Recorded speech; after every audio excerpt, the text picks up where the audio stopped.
Despite the Japanese company's best efforts to downplay national security concerns, the U.S. government is poised to reject Nippon Steel's $15 billion acquisition of U.S. Steel. And it's not necessarily because of something a politician had to say, though one may have the final say. The Committee on Foreign Investment in the United States reviews deals like this based on national security. CFIUS just sent a letter to Japan's Nippon, setting the stage for President Joe Biden to block the deal. That's according to Reuters, who has seen the letter. CFIUS has until Monday to either approve the deal, recommend the president block it, or extend the review further. The CFIUS panel is split on the issue. The letter says if they can't come to an agreement before the deadline, they'll recommend Biden step in.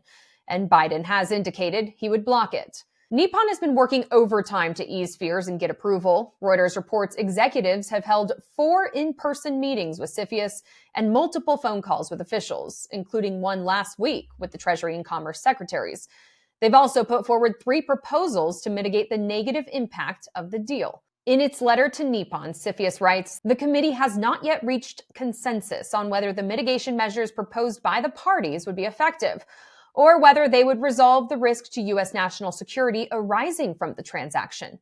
It added the president may take such action for such time as the president considers appropriate to suspend or prohibit a covered transaction that threatens to impair the national security, according to Reuters. It's rare for a deal coming from a close U.S. ally like Japan to be blocked on the grounds of national security. As the clock runs out, both companies involved have taken their pleas for approval to the communities where they work. This represents a path to the middle class. We need this deal.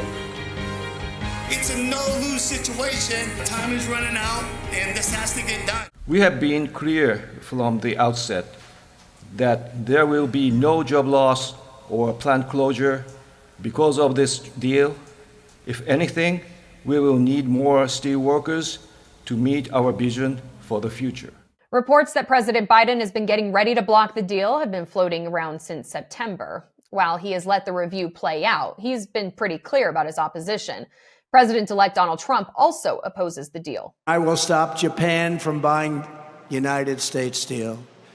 We have a foreign country that wants to purchase one of our greatest. They shouldn't be allowed to buy it. We have to make it work. They have to make it work. You don't want to sell U.S. steel. In a statement to Straight Arrow News, U.S. Steel said the transaction with Nippon Steel provides, by far, the brightest future for U.S. Steel, our employees and communities, and our customers. No other party can do this, and U.S. Steel will not and does not have the resources to do this on our own. That sentiment echoes comments from U.S. Steel CEO David Burritt last month. Well, if we were going to paint a picture of the best deal, this would be it, because it checks all the boxes in terms of strengthens national security, strengthens economic security, strengthens job security. In fact, there's opportunity to grow jobs as a result of the big investment. So you look at each one of those things, that's thumbs ups across the board. Meanwhile, Nippon told Reuters it engaged in good faith with all parties to underscore how the transaction will bolster American economic and national security by countering the threats posed by China.